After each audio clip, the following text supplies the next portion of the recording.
ចាក្រុមជំរាបសួរសួស្តីអតិថិជនជាទីស្រឡាញ់ទាំងអស់គ្នាមកដល់ថ្មីជាមួយនឹងគ្រឿងបន្លាស់ tractor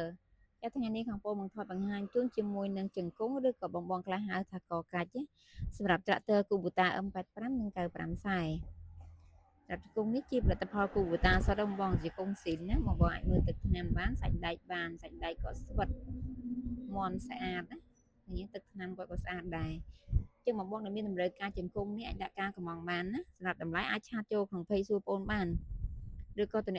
តាមរយៈលេខទូរស័ព្ទដែលបងដាក់ជូនខាងលើណាជង្គង់យើងគឺមានវៃម៉ាកដាំលេខកូដលើនឹងមកស្អាតតែម្ដងបងនិយាយទៅគឺផលិតផល Kubota ចេញមកគឺត្រជាក់ភ្នែកហ្មងគឺស្អាតហ្មងណា